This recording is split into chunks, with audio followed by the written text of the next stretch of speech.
хочу поделиться с вами средством от кашля и больного горла. Сегодня как раз тот день, к сожалению. И вот я хочу вам показать, как я готовлю. Я беру апельсин и режу его на дольки, кладу в сковородку и заливаю 150 мл воды. 3 минуты кипячу, добавляю мед и 150 мл апельсинового сока.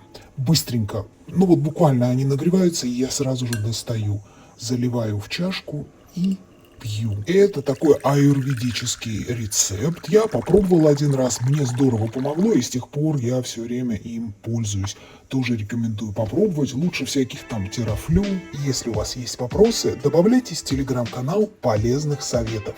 Я отвечаю на все вопросы.